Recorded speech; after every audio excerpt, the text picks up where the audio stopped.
하나님 주시는 말씀 같이 보겠습니다. 열왕기상 17장 8절에서 16절까지 말씀입니다.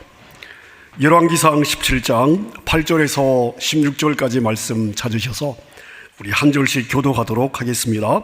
8절 말씀 제가 읽습니다. 여호와의 말씀이 엘리야에게 임하여 이르시되 9절 너는 일어나 시돈에 속한 사르밧으로 가서 거기 머물라. 그곳 과부에게 명령하여 내게 음식을 주게 하였느니라.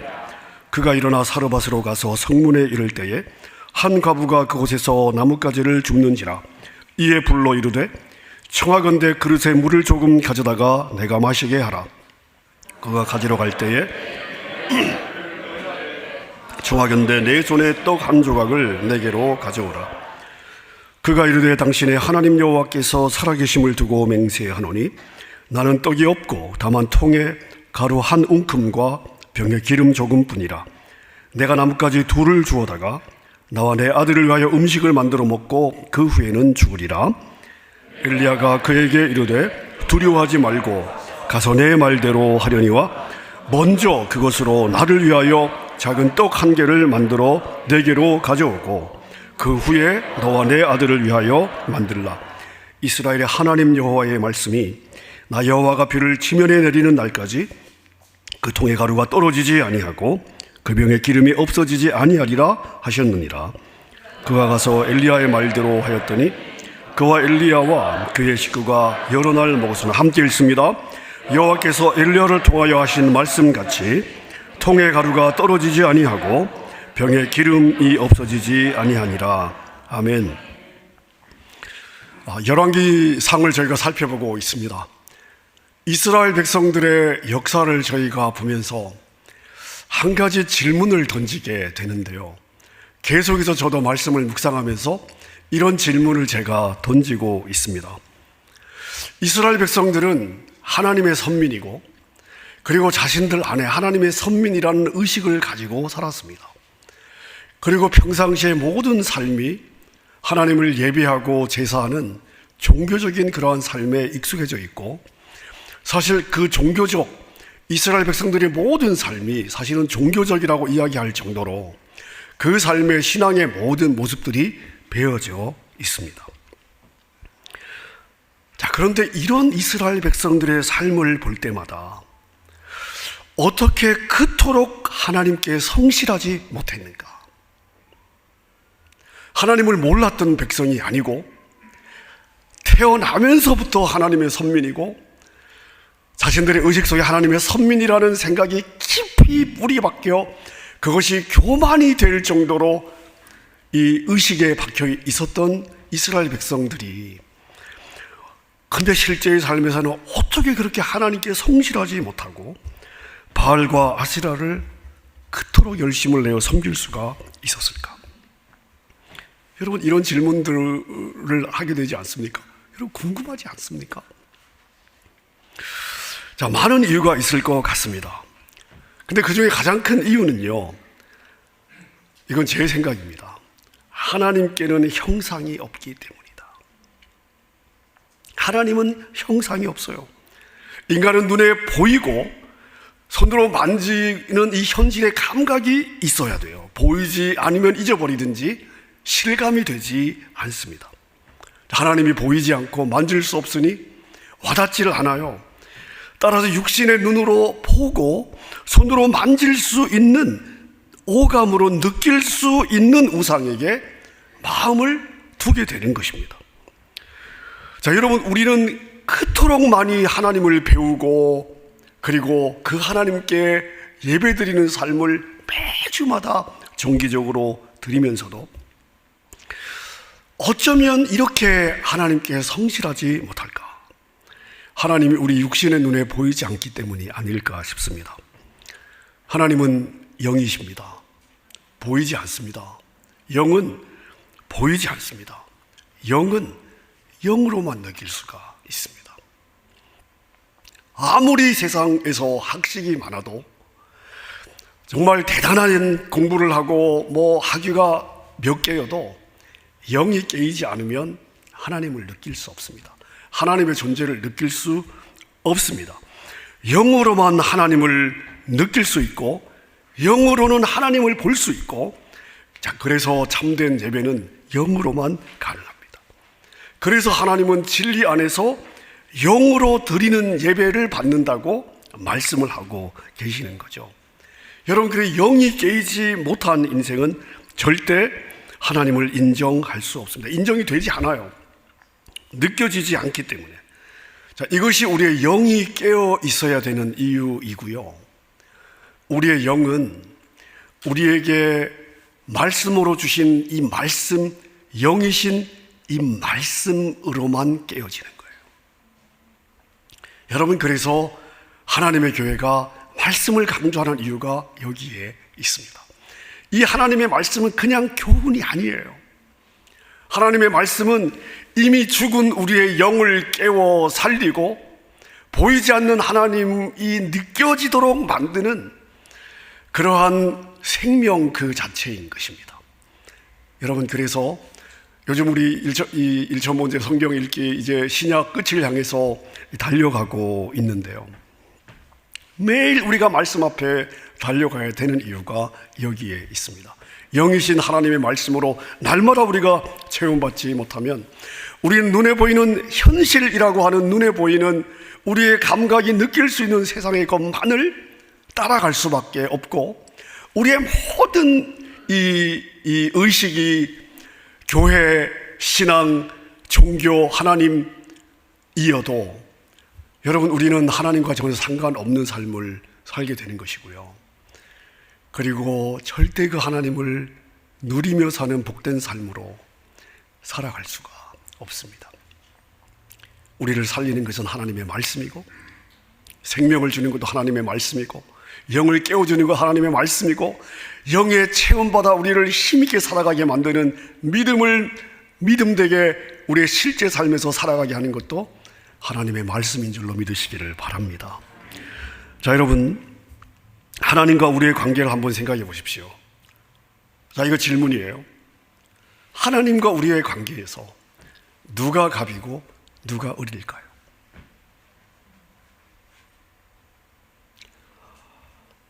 질문이 어렵습니까? 머릿속에서 막 지금 계산이 되시죠? 분명히 하나님은 창조주이시고 하나님 우리를 만드시고 역사의 주관자시고 다 따져보니까 하나님이 갑 같고, 아무리 생각해도 인간이 갑일 수는 없을 것 같습니다. 인간은 을 같고 이렇게 생각이 들지 않습니까? 자, 근데 성경을 읽어보십시오.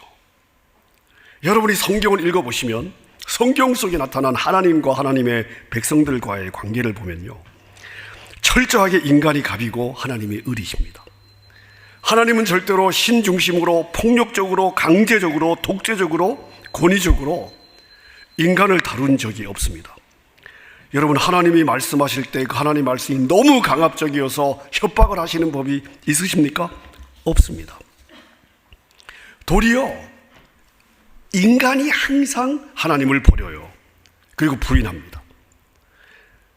도움이 필요할 때는 그토록 하나님을 찾다가 자신의 필요가 채워지고 나면 즉시로 너무나 쉽게 하나님을 잊어버리고 하나님을 무시하고 하나님을 버리고, 그리고 하나님 없는 자처럼 살아갑니다. 너무나 태연하게.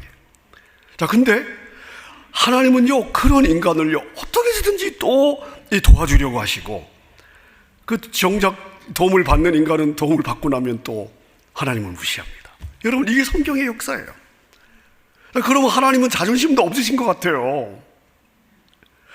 아니, 그런 인간을 이런저런 사역을 통해서 계속해서 접근하시고 찾아가시고 그 인간에게 자신을 알리기 위해서 애를 쓰십니다.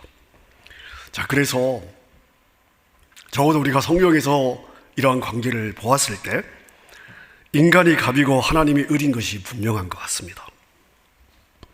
자, 오늘 저희가 엘리야의 사건을 읽었는데, 엘리야가 등장한 나라는 북쪽, 남쪽, 북쪽 이스라엘, 남쪽 유다 가운데 북쪽 이스라엘의 왕국이고, 북쪽 이스라엘 왕국의 4번째 왕조에서 7번째 왕이었던 아합이 다스리던 때였습니다. 종교적으로 보면 바알과 아세라가 아주 강력하게 세력을 얻었던 때입니다. 자, 솔로몬부터 시작해서 여로보암을 거쳐 이 7대 왕 아합에 이르기까지 이스라엘은 일관되게 하나님을 버렸고, 그리고 지속적으로 바알과 아세라를 섬기는 일에 열심을 내죠. 자, 근데 그럼에도 불구하고 하나님이 한 번도 그런 인간을 저주한 적이 없어요. 협박한 적이 없습니다. 하나님만 섬기라고 강요해서 끌고 가신 적도 없으십니다. 자, 열왕기 17장에는 세 가지의 사건이 기록이 되어 있는데, 이 세 가지 사건 모두에서 하나님이 엘리야를 다루실 때에 하나님이 엘리야를 강압적으로 다루시지 않으십니다. 부드럽게 다루십니다. 하나님이 인간에게 하나님이 어떠한 분인지를 알리시는 것, 이것을 우리가 계시라고 이야기를 해요. 성경에서 계시라는 말이 나오면 그것은 하나님이 당신을 인간에게 알리는 것, 이렇게 여러분이 받으시면 됩니다. 자, 하나님이 엘리야에게 하나님을 알리신 첫 번째 계시의 사건이 바로 지난번에 저희가 살펴보았던 까마귀 사건입니다. 자, 까마귀가 음식을 공급해서 인간이 먹었다. 이거는 그냥 작은 사건이 아니죠. 자, 우리는 성경에서 어떤 큰 스케일의 사건이 등장을 하면, 물론 그 스케일의 사건에 반드시 또 누군가 인간이 개입이 되어 있습니다. 자, 그럼 우리는 그냥 당연하게 어떻게 생각을 하냐 하면, 사건의 스케일이 크기 때문에 거기에 등장하는 바로 그 사람이 큰 역할을 했거나 아니면 결정적인 역할을 했을 것으로 그냥 당연하게 봤습니다. 여러분, 성경을 읽어보십시오. 그런 일은 없습니다. 오해예요. 우리가 그냥 그렇게 어시움하는 것입니다. 자, 지난번에 살펴보았던 까마귀 사건을 한번 다시 기억해 보십시오. 엘리야가 한 일이 있고요, 하나님이 하신 일이 있습니다. 엘리야가 한 일은 무엇입니까? 그레 시내가에 가서 숨고 까마귀가 음식을 가져다 주면 그냥 먹고 쉬는 일이었습니다. 자, 그럼 하나님은 무슨 일을 하셨습니까? 먹을 것을 준비하셔야 되고, 까마귀를 동원하셔야 되고, 까마귀로 하여금 준비한 그 음식을 엘리야에게 운반하도록 하시는 일이었습니다. 자, 누가 일을 더 많이 하셔야 됩니까? 당연히 하나님이 일을 더 많이 하셔야 됩니다. 많이 하셨고요. 자, 그럼 하나님이 이렇게 일을 하시는 목적은 무엇일까요? 엘리야는 지금 이 사건을 통해서 하나님은 지금 계시하고 계시는데, 엘리야는 무엇을 배워야 되는 것입니까? 자, 이렇게 자신을 위해 일하시는 하나님의 마음을 받는 거예요. 아, 하나님이 나를 이렇게 케어하시는구나, 나를 이렇게 공급하시는 하나님이시구나. 하나님은 이걸 봐야 되는 것이고요, 그 하나님을 배우는 것입니다. 하나님께는 능하지 못하신 일이 없구나. 하나님은 전능하신 분이시구나. 자, 그래서 거듭 우리가 열왕기상을 공부하면서, 여러분, 우리가 역사를 통해 배워야 되는 가장 중요한 교훈이 뭐라고 그랬죠? 하나님은 말씀하시는 분, 그리고 하신 말씀을 반드시 이루시는 분. 여러분, 우리는 역사를 통해 이걸 배워야 되는 거예요. 그리고 하나님이 지금 엘리야에게 이걸 훈련시키고 있는 것입니다. 하나님을 계시하심으로써, 하나님이 어떤 분인지를 알리심으로써 엘리야가 그 하나님을 보면서, 아, 하나님은 말씀하시는 분이시구나. 침묵하시는 분이 아니에요. 하나님은 말씀하시는 분이시고, 그리고 하나님은 그 하신 말씀을 반드시 이루시는 분이시구나. 여러분, 이게 믿어져야, 다시 말씀드리면, 하나님의 말씀이 말씀대로 이루어진다는 것이 믿어져야 하나님의 역사에서 쓰임받을 수가 있습니다. 여러분, 이게 믿어져야 신앙생활이 재미가 있는 거예요. 이게 믿어져야 우리는 하나님을 누릴 수 있는 거예요. 아무리 교회 생활을 오래 해도 말씀이 말씀대로 이루어진다는 것이 믿어지지 않는 사람은요, 신앙생활에 이 뚫림이 없습니다. 신앙생활의 재미가 뭔지를 모르는 거예요. 하나님께서 엘리야에게 행하시는 두 번째 계시, 하나님은 어떤 분이신가, 하나님을 알리시는 이 두 번째 계시가 오늘 우리가 읽은 본문입니다. 8절부터 16절입니다. 자, 근데 오늘 이 본문을 우리가 읽어보면 하나님은 절대 조급하지 않습니다. 하나님은 계시를 해주시고, 야, 내가 불가능이 없는 하나님이야. 이걸 한번 계시를 딱 해주시고, 그리고 야, 너 이런 하나님을 믿으니까 이제 얼른 가서 내 일 좀 해봐. 이렇게 하나님은 조급하게 우리를 윽박지르지 않으십니다. 하나님은 도리어 여유가 있으세요. 자, 엘리야가 몇 날 며칠 동안 까마귀를 통해 공급해 주시는 음식을 먹었습니다. 떡과 고기만 먹은 거예요. 탄수화물과 단백질을 다 공급해 주셨습니다. 근데 이 두 번째 사건에서는요, 하나님께서 장소를 바꾸십니다. 그리시네가에서 다른 곳으로 장소를 바꾸셔요. 그리고 메뉴도 바꾸어 주십니다. 이번에도 목적은 뭐예요? 자, 두 번째 계시의 목적은 무엇일까요? 엘리야에게 하나님이 어떤 분인지를 알리시는 것입니다. 자, 이번 두 번째 가르침에서도 까마귀 사건과 마찬가지로 엘리야가 해야 되는 일이 있고 하나님이 하시는 일이 있습니다. 자, 8절과 9절 오늘 본문 제가 두 절을 한번 읽어보겠습니다.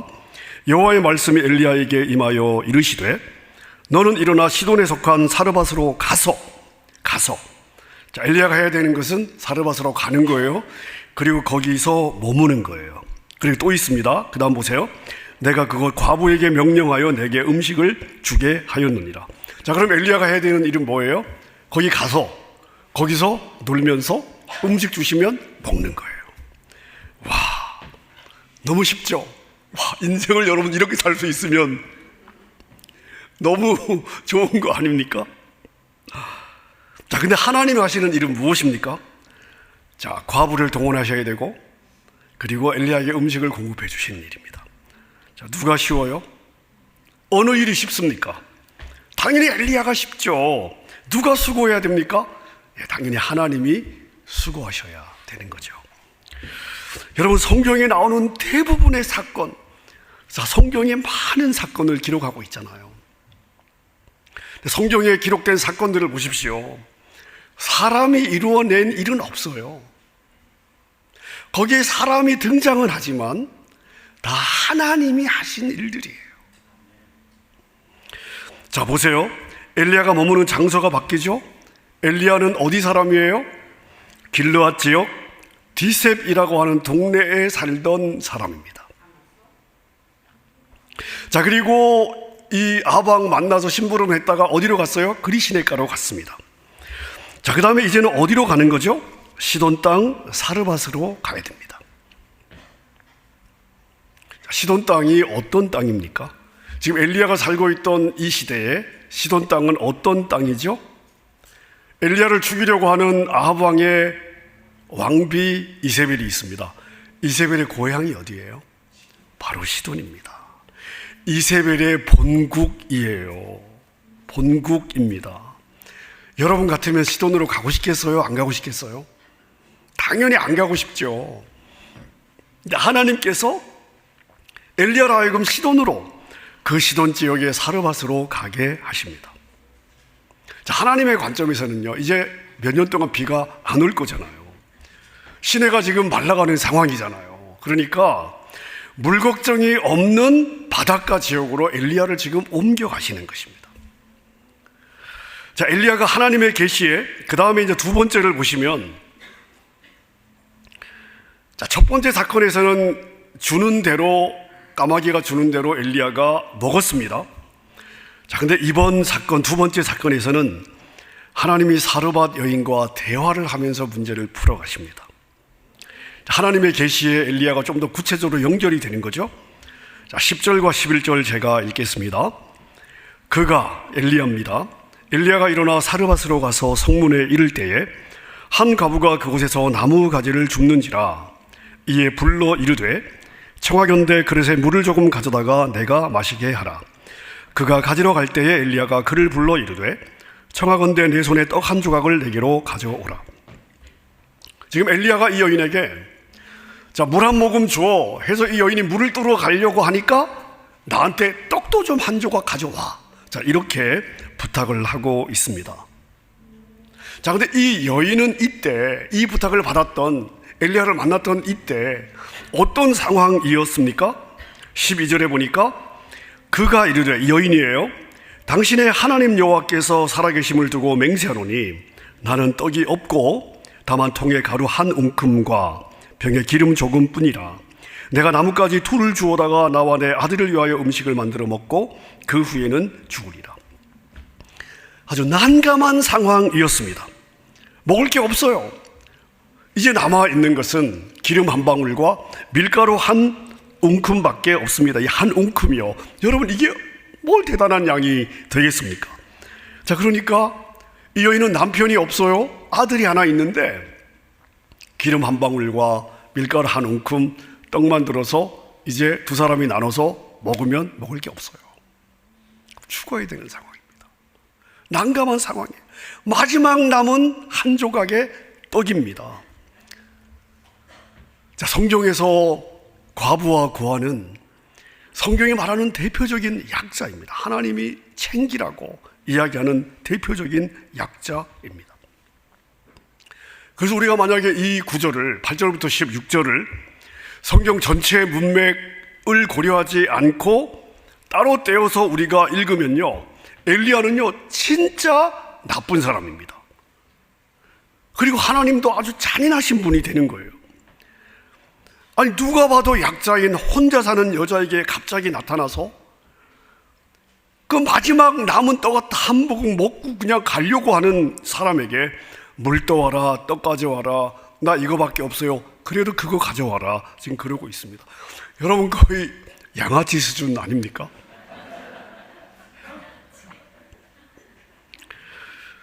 자, 근데 하나님께서 엘리야에게 처음 가르쳤던 계시가 무엇입니까? 까마귀 사건입니다. 까마귀를 통해서 엘리야에게 무엇을 공급하셨죠?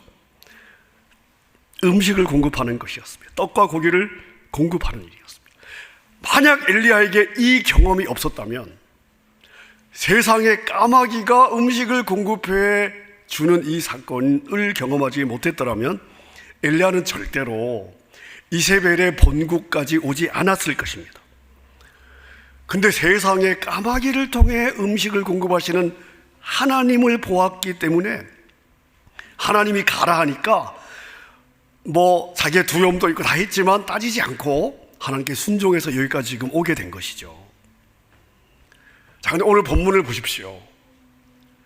엘리야가 막무가내로 가져오라고 하니까 과부가 사실 처음에 아주 기가 막혀 하죠. 나도 먹을 것이 없는데 마지막 떡 한 개를 너를 달라고 말하느냐? 야, 이 상황에 내가 줄 게 어딨냐? 나도 먹고 살아야지. 이런 이야기죠. 자, 근데 엘리야에게는 그 하나님에 대한 경험이 있습니다. 하나님에 대한 경험. 까마귀 사건을 통해서, 까마귀를 통해 내가 너에게 음식을 공급하여 주리라, 그 말씀을 믿고 어차피 도망을 가야 되니까 하나님이 가라고 했던 그리스나가로 갔더니 까마귀를 통해서 떡과 고기를 말씀하신 대로 공급해 주시는 하나님을 보았잖아요. 자, 그래서 이 하나님을 경험했기 때문에 엘리야는 여유롭게 이 여인에게 주시는 하나님의 메시지를 전달할 수가 있었습니다. 자, 하나님께서 엘리야를 통해 전달해 주신 메시지가 바로 13절과 14절인데요 같이 한번 읽어보겠습니다. 13절 시작. 엘리야가 그에게 이르되 두려워하지 말고 가서 내 말대로 하려니와 먼저 그것으로 나를 위하여 작은 떡 한 개를 만들어 내게로 가져오고 그 후에 너와 내 아들을 위하여 만들라. 이스라엘의 하나님 여호와의 말씀이 나 여호와가 비를 지면에 내리는 날까지 그 통의 가루가 떨어지지 아니하고 그 병의 기름이 없어지지 아니하리라 하셨느니라. 아멘. 하나님께서 엘리야를 통해 이 여인에게 메시지를 주셨습니다. 자, 이 13절과 14절을 여러분이 읽으시면서 하나님 주신 메시지의 가장 중요한 포인트는 무엇일까요? 휙 읽고 나니까 남아있는 게 없습니까? 자, 하나님께서 이 여인에게 주신 메시지의 핵심은 무엇일까요? 이 메시지의 중요한 포인트는 무엇일까요? 바로 두려워하지 마라입니다. 자, 그러면 이 여인이 남은 한 조각 떡밖에 없는데 그거 엘리야 주는 걸 두려워하지 마라. 자, 이렇게 두려워해야 될 이유가 없는, 두려워할 필요가 없는 근거는 무엇입니까?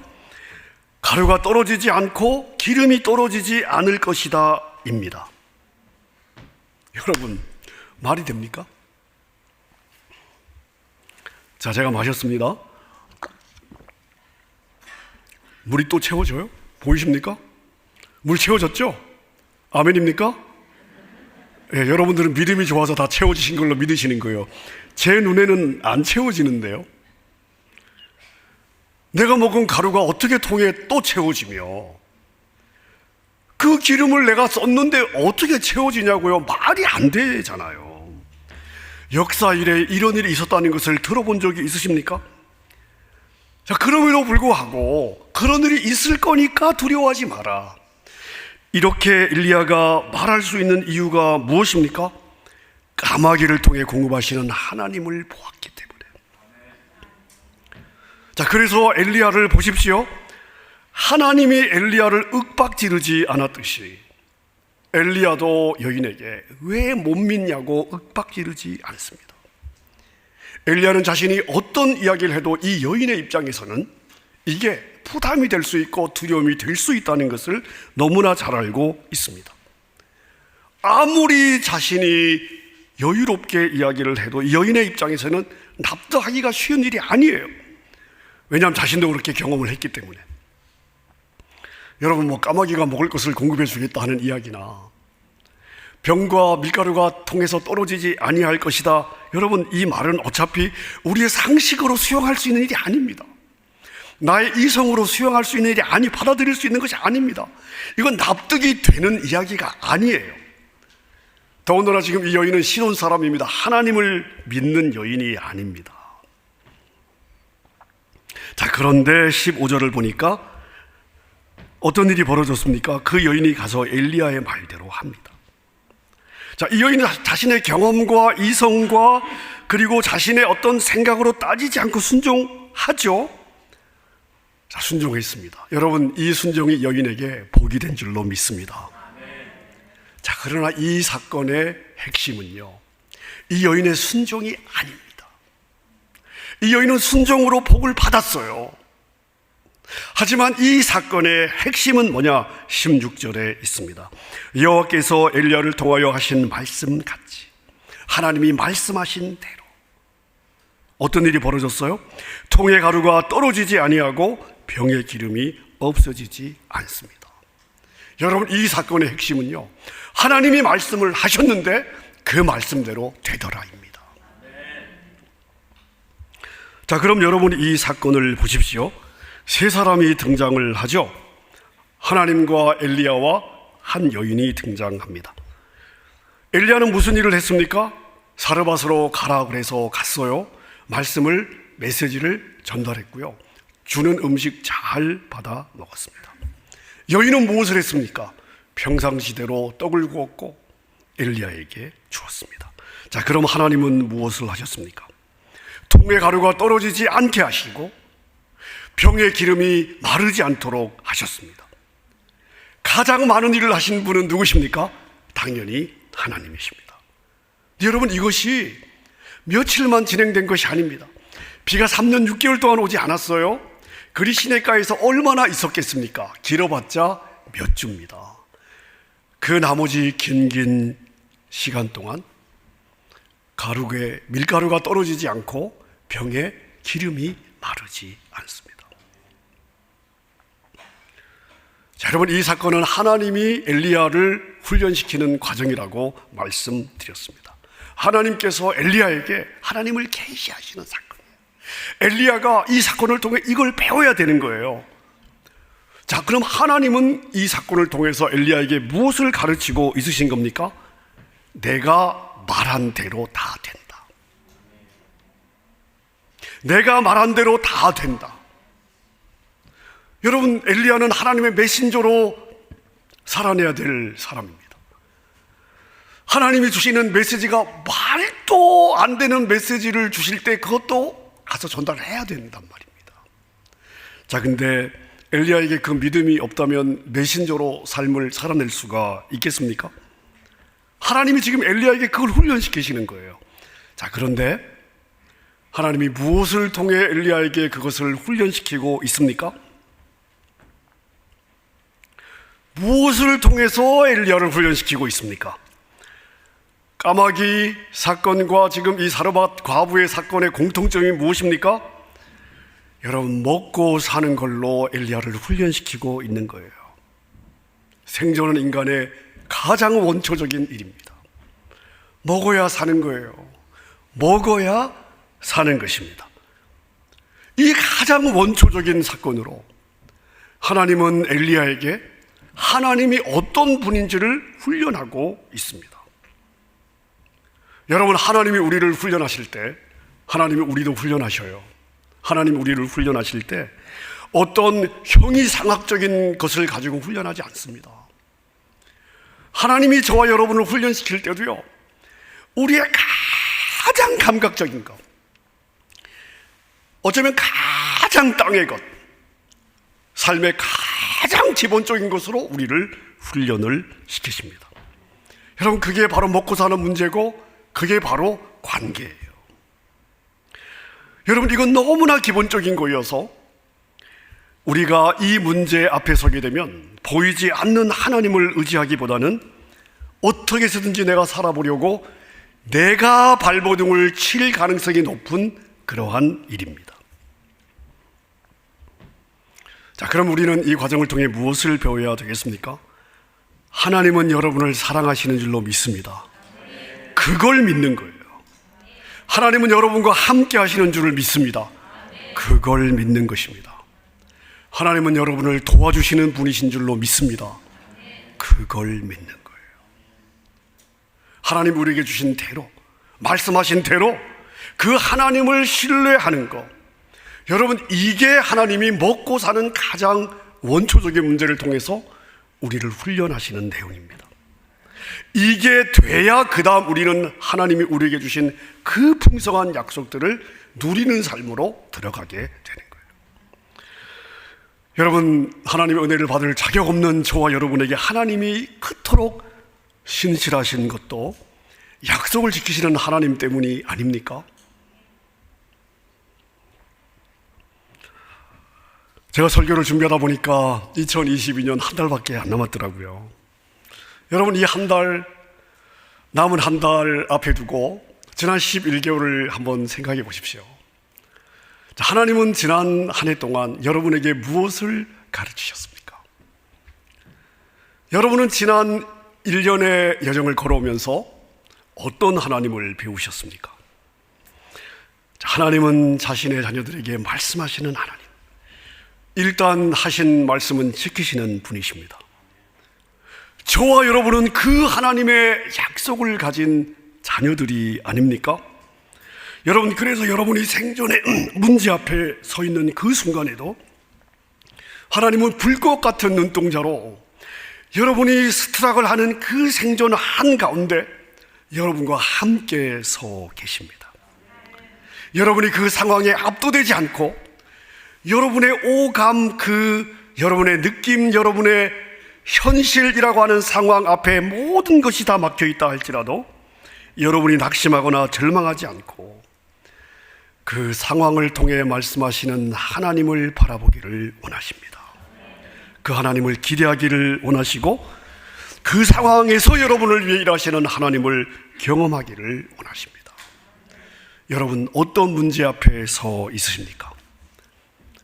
자, 여러분의 인생의 상황은 어떤 상황입니까? 지난 11개월 여러분 어떤 상황을 지내오셨습니까? 자, 그리고 남은 이 한 해에 남은 한 달은 어떤 상황이십니까? 사랑하는 여러분, 하나님은 오늘 우리를 훈련시키고 있습니다. 그리고 이 훈련의 과정을 통해서 하나님이 여러분을 위하여 맹렬하게 일하고 있음을 알기를 원하십니다. 우리가 하나님을 느끼지 못하는 순간에도 하나님은 우리에게 말씀하고 계시고 우리에게 주신 약속의 말씀을 지키기 위해서 맹렬하게 일하고 계십니다. 여러분, 우리 남은 한 달, 이 하나님을 기대하는 한 달이 되었으면 좋겠습니다. 여러분의 삶에서 일하시는 하나님을 경험할 수 있는 그러한 한 달이 될 수 있기를 주님의 이름으로 축원합니다. 우리 말씀 생각하면서 한번 찬양했으면 좋겠습니다. 아버지의 품 안에서 나의 영혼이 안전함을 얻습니다. 주님의 손길로 내 삶을 안아주시니 그 평강이 나를 덮습니다. 여러분, 우리 날마다의 믿음의 고백입니다. 나를 위해 일하시는 하나님을 믿고 남은 한 달 하나님을 기대하고 그리고 그 하나님의 평강을 누렸으면 좋겠습니다. 이런 마음의 믿음을 우리 찬양의 고백에 담겠습니다.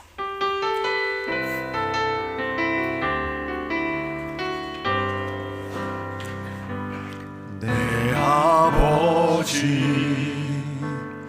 그 품 안에서 내 영혼은 안전합니다. 주 손길로 내 삶을 안으시니 그 평강이 나를 덮습니다. 다시 한번 내 아버지 그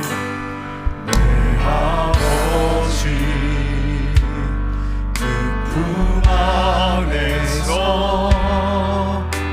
내 영혼은 안전합니다. 주 손길로 내 삶을 안으시니 그 평강이 나를 덮습니다. 나 비록 넘어지며 흔들리지만 주의 안에 거하며 나를 붙드시니 내 생각을 주께로 돌리고 주시는 평강에 옷을 입습니다. 주 약속 안에서 내 영혼 평안해 내 뜻보다 크신 주님의 계획 나 신뢰해 두려움 다 내려놓고 주님만 의지해 주 안에서 내 영혼 안전합니다. 나 비록 넘어지고 흔들리지만 주의 안에 거하며 나를 붙드시니 나의 생각을 내 생각 주께로 돌리고 주시는 평강에 옷을 입습니다. 주 약속 안에서 내 영혼 평안해 내 뜻보다 크신 주님의 계획 나 신뢰해 두려움 다 내려놓고 주님만 의지해 주 안에서 내 영혼 안전합니다. 주 약속 안에서 내 영혼 평안해 내 뜻보다 크신 주님의 나 신뢰해 두려움 다 내려놓고 주님만 의지해 주 안에서 내 영혼 안전합니다.